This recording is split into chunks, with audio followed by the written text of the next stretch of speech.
ورفعت عيني للسماء أرى بها. Jangan ngaku-ngaku punya nasab. Kalau orang berdusta nasab, dosa gede, lam yajid arfal jannati, tidak akan mencium bau surga. Bukan keturunan Nabi, ngaku keturunan Nabi. Wah, ini dosa, pengkhianat ini. Ya, mas hati-hati. Bukan keturunan Nabi, tiba-tiba ngaku keturunan Rasulullah SAW.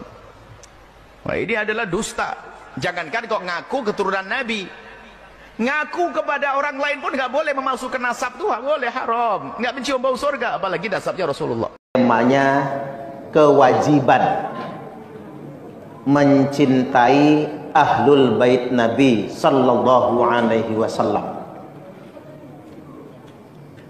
Mencintai ahlul bait itu bagian dari ibadah, bagian dari ketaatan. Jadi semua umat Islam tanpa terkecuali punya kewajiban untuk mencintai ahlul bait Nabi.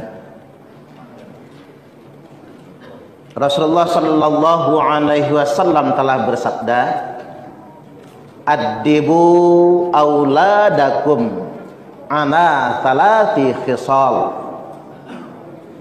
Ajarkan kepada anak-anak kalian tentang 3 perkara. Jadi orang tua diwajibkan mengajar kepada anak-anaknya tentang 3 perkara. Yakni yang pertama, hubbi nabiyikum, yakni mencintai nabi kalian. Kita punya kewajiban untuk mencintai nabi. Wa hubbi ahli baitihi, dan ajarkan juga mencintai keluarga nabi, ahlul bait tadi itu. Wa qiraatil Quran, dan perkara yang ketiga adalah ajarkan membaca Al-Quran. Pada bagian yang pertama sudah jelas, kita wajib mencintai Nabi. Tidak dianggap beriman kita ketika tidak mencintai Nabi. Nah, pada bagian yang kedua, wa hubbi ahli baitihi, ternyata kita juga diwajibkan untuk mencintai keluarga Nabi. Dan mencintai keluarga Nabi itu bagian dari ketaatan. Secara sederhana sempat ditanyakan, siapa saja ahlul bait Nabi? Yang sudah jelas itu pertama, istri-istri Nabi. Itu ahlul bait. Wanita-wanita yang disucikan oleh Allah Subhanahu wa taala. Itulah mengapa janda Nabi haram dinikah oleh siapapun. Masa sudah menjadi istri Nabi kemudian dinikah orang lain lagi? Jadi hilang gelar ummul mukmininnya. Kemudian yang berikutnya, 4 keluarga yang diharamkan untuk menerima zakat. 4 keluarga yang disebutkan Nabi yang mereka itu haram menerima zakat. Siapa saja itu? Hum alu aliyin. Yang pertama, keluarganya Ali. Ali, Fatimah, Hasan, Husain. Keluarganya Ali itu ahlul bait namanya. Yang kedua, wa alu Aqil, keluarganya Aqil. Jadi saudaranya Ali. Kemudian wa alu Ja'far, keluarganya Ja'far. Masih adik beradiknya Ali bin Abi Thalib juga. Kemudian yang keempat, wa alu Abbas, keluarganya Abbas, itu pamannya Nabi. Jadi ini 4 keluarga selain istri Nabi. Ini 4 keluarga yang ditegaskan sebagai ahlul bait, dan kita punya kewajiban mencintainya berdasarkan hadis tadi itu. Dan 4 keluarga ini juga adalah keluarga yang haram menerima zakat. Tidak boleh minta sedekah. Jadi kalau ada di zaman sekarang orang ngaku cucu Nabi, Pak, terus minta-minta sedekah, udah salah itu.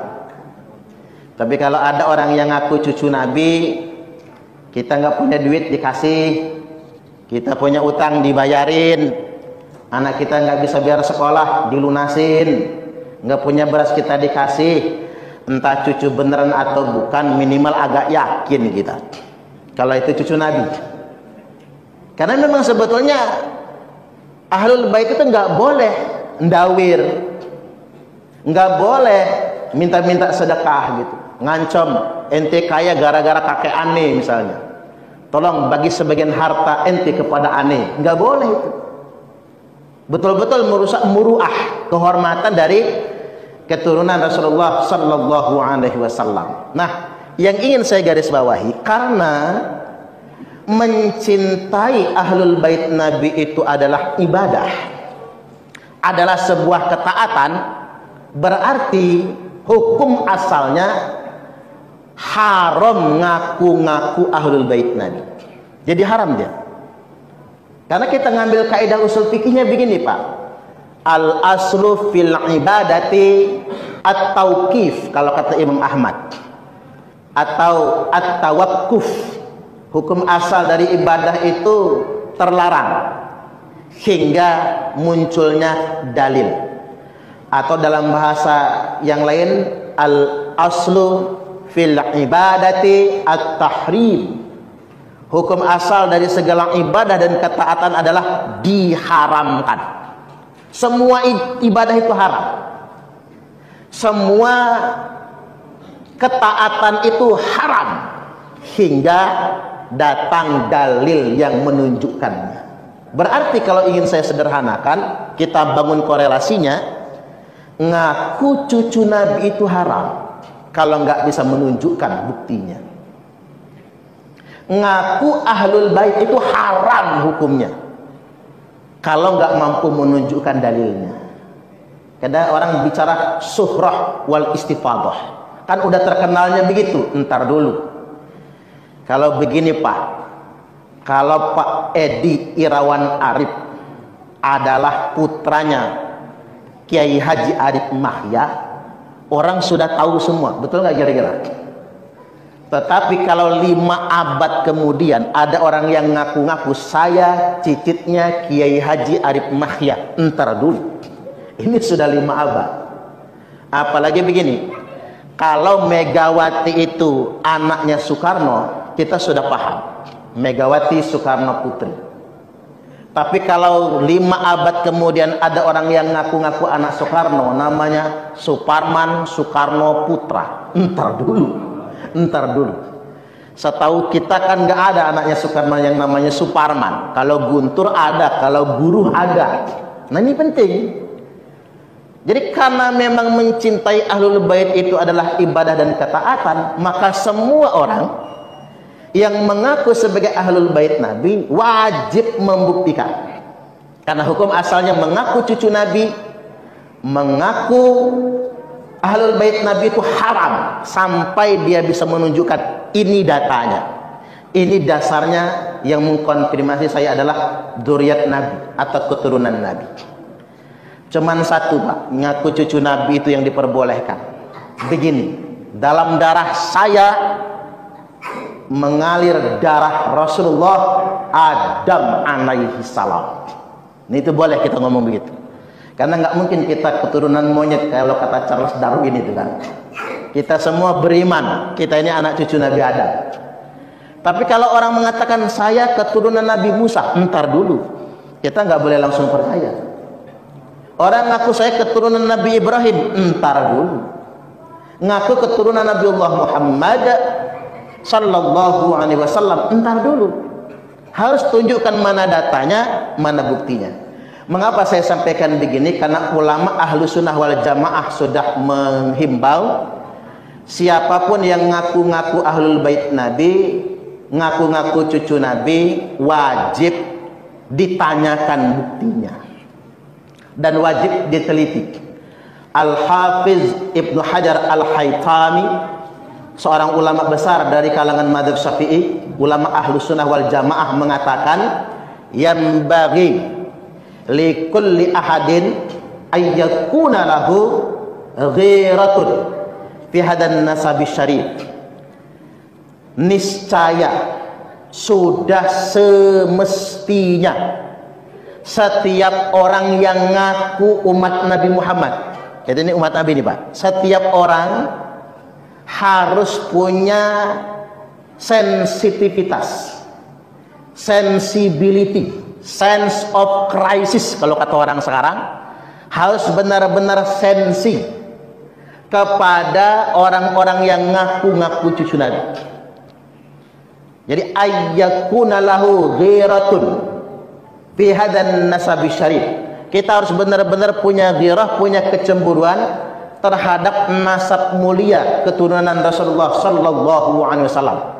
Wa dhabatahu, dan hendaklah dia meneliti, memeriksa jika ada orang-orang yang ngaku keturunan Nabi, jika ada orang-orang yang ngaku ahlul bait Nabi atau zuriat Nabi, ia wajib meneliti dan memeriksa untuk memastikan hatta la yantasib ilaihi sallallahu alaihi wasallam ahadun illa bihaqqin, sampai tidak ada lagi satu orang pun yang berani ngaku-ngaku nasabnya berasal dari nasabnya Rasulullah sallallahu alaihi wasallam. Saya ingin sederhanakan maksud Al-Hafiz Ibnu Hajar Al-Haytami, semua umat muslim, terutama ulama ini, ya kalau yang awam-awam mungkin nggak bisa meneliti lah. Semua umat muslim, terutama ulama, wajib hukumnya meneliti dan memeriksa secara mendetail terhadap seorang siapapun yang mengaku anak cucu Nabi, sampai-sampai tidak ada lagi yang berani ngaku-ngaku anak cucu Nabi kalau dia tidak bisa menunjukkan bukti. Illa bihaqqin, kecuali dengan data atau bukti yang benar. Ini wajib. Mengapa saya sampaikan ini materi malam ini? Indonesia adalah pasar yang paling subur untuk orang yang ngaku-ngaku anak cucu Nabi. Itu yang jadi masalah. Beda dengan di Timur Tengah, orang nggak percaya. Kalau belum ada isbat, orang nggak percaya di sana. Tapi kalau kita, yang penting hidungnya mancung aja pokoknya. Udah ngaku Nabi, ngaku cucu Nabi. Jangankan ngaku cucu Nabi, ngaku Nabi aja banyak yang percaya Pak di Indonesia ini. Yang saya paling nggak masuk akal itu agama Jasun, Pak. Agama Jawa Sunda itu. Nama nabinya Tugimin itu Pak. Kan nggak masuk akal kan? Agamanya Jasun, nabinya Tugimin.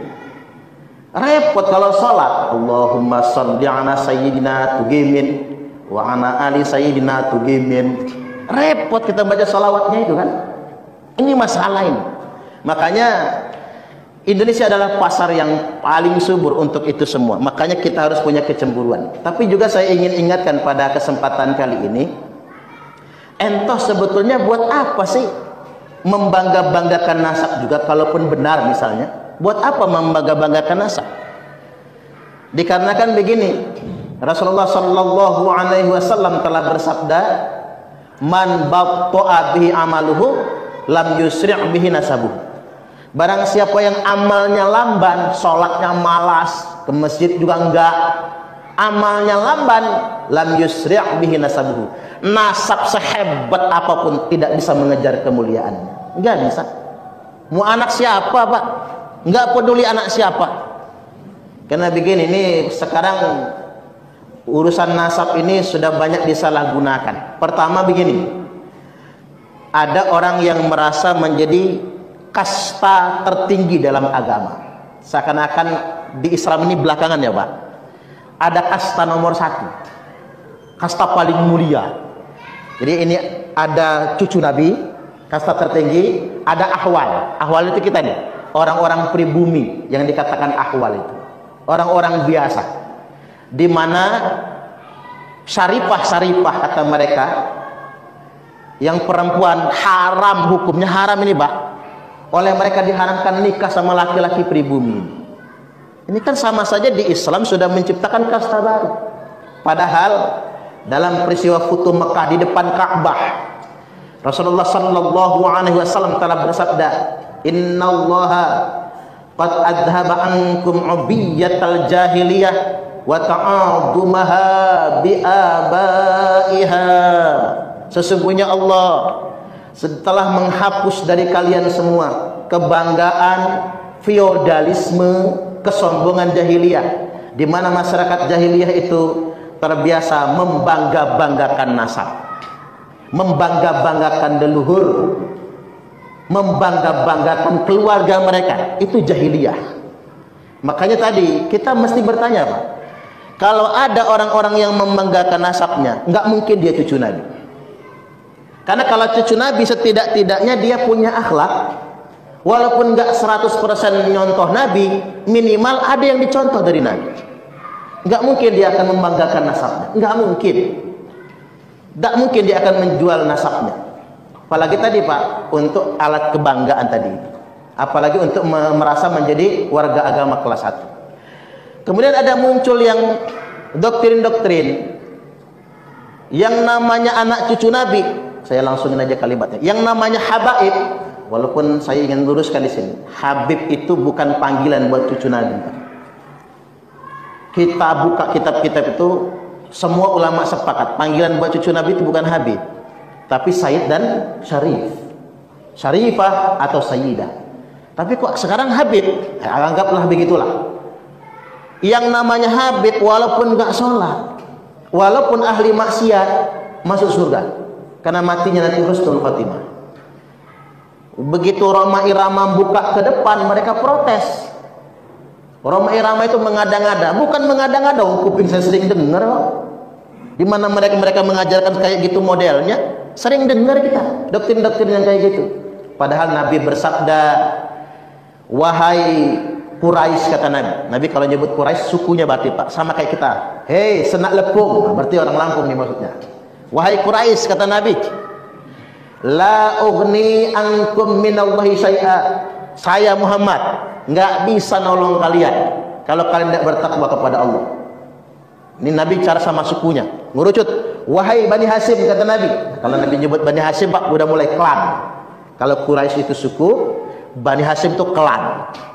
Wahai Bani Hasyim, kata Nabi, la ugni ankum minallahi syai'a. Saya Muhammad tidak bisa menolong sedikit pun kalian di hadapan Allah kalau kalian tidak bertakwa.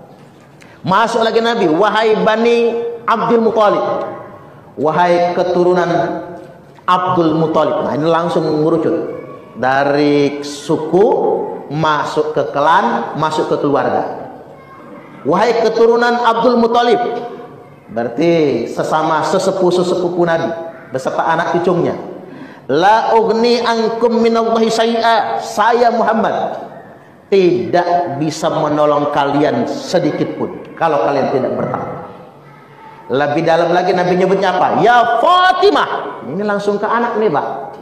Ya Fatimah, la ugni anki minallahi syai'a. Saya bapakmu Fatimah, tidak akan bisa menolong kamu sedikit pun kalau kamu tidak bertakwa kepada Allah. Jadi kalau ada yang mendoktrin, Pak, kami anak cucu Nabi, apapun kesalahan kami pasti masuk surga, bohong itu dia. Nabi aja ngomong sama Fatimah, bapakmu saja nggak bisa nolong kamu kalau kamu tidak bertakwa kepada Allah Subhanahu wa ta'ala. Jadi balik lagi saya ingin tegaskan, mencintai ahlul bait Nabi itu hukumnya wajib dan itu ibadah. Tapi begini, Pak, kalau ahlul bait Nabi yang zaman dulu enak, istri Nabi sudah ketahuan. Yang kedua, keluarga Ali, keluarga Ja'far, keluarga Aqil, keluarga Abbas, 5 ini sudah jelas. Tapi berhubung sudah 14 abad kemudian, maka kita punya kewajiban bertanya ulang. Kalau ada yang ngaku cucu Nabi, sini mana buktinya? Dan ini kewajiban tentunya bagi para ulama. Semua ulama se-Indonesia raya tercinta ini wajib hukumnya mempertanyakan.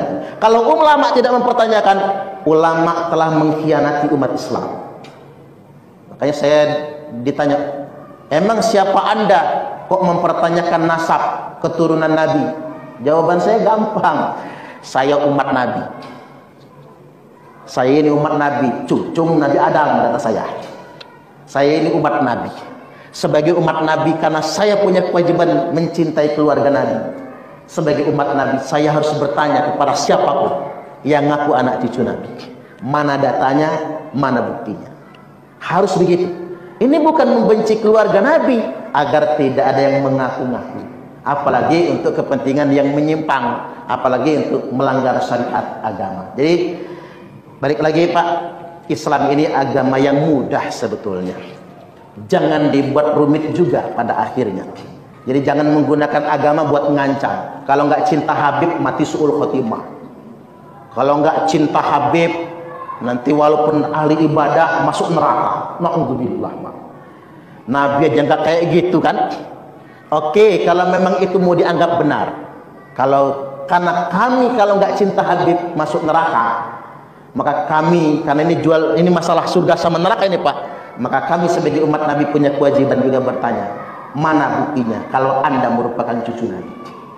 Tidak boleh hanya mengaku-ngaku saja. Ini penting untuk kita garis bawahi. Karena begini, kalau cucu Nabi betulan Pak, nggak akan membanggakan nasab. Saya ambil contoh sederhana. Kita punya Wali Songo. Wali Songo itu rata-rata kan keturunan Nabi. Terutama yang katakanlah yang paling dekat sama kita, Sunan Gunung Jati, Syarif Hidayatullah, itu kan cucu Nabi Pak. Syarif Hidayatullah itu gelarnya saja Syarif, berarti dari Imam Husain. Karena bapaknya itu Raja Mesir. Bapaknya Raja Mesir, anak-anaknya dikirim. Salah satunya di Indonesia untuk berdakwah di Indonesia di abad ke-15 Masehi. Bahwa Islam ke Indonesia ini, memang sih Islam masuk ke Indonesia itu sudah sejak abad awal katanya. Cuman kan belum tersebar. Nah, baru tersebarnya di Wali Songo. Salah satu penyebarnya adalah Sunan Gunung Jati. Nah, Sunan Gunung Jati ini datang ke Lampung, ke kerajaan Pugung. Di Pugung sana itu Pak, Pugung Raharjo kan, kerajaan Pugung. Daripada perang dibuatlah pernikahan kerajaan. Maka Sunan Gunung Jati menikah dengan Putri Sinar Alam. Pernikahan Sunan Gunung Jati dengan Putri Sinar Alam itu bukan pernikahan selir, bukan pernikahan kerajaan. Jadi Putri Sinar Alam, Putri Lampung itu bukan jadi selir, tapi pernikahan kerajaan. Kalau selir pasti dibawa ke Cirebon. Karena bukan selir, tinggalnya di Lampung. Pernikahan dengan Putri Sinar Alam, punya anak namanya Raden Muhammad Aji Saka. Berarti kan nyambung kepada Nabi Raden Muhammad Aji Saka ini, karena turunan laki-laki. Yang di Lampung dikenal dengan Ratu Darah Putih, karena inilah pendiri Keratuan Darah Putih.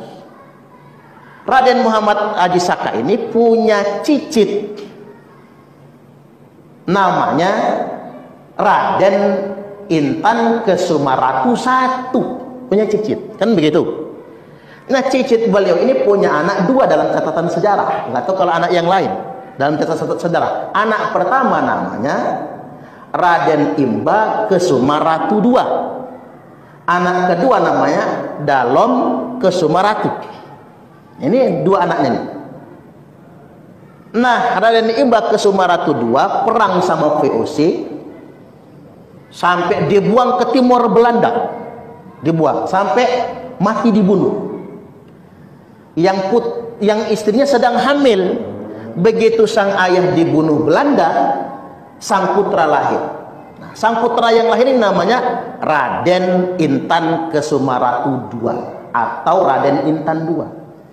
Yang perang melawan Belanda, gugur di usia muda. Kalau tidak salah 22 atau 23 tahun.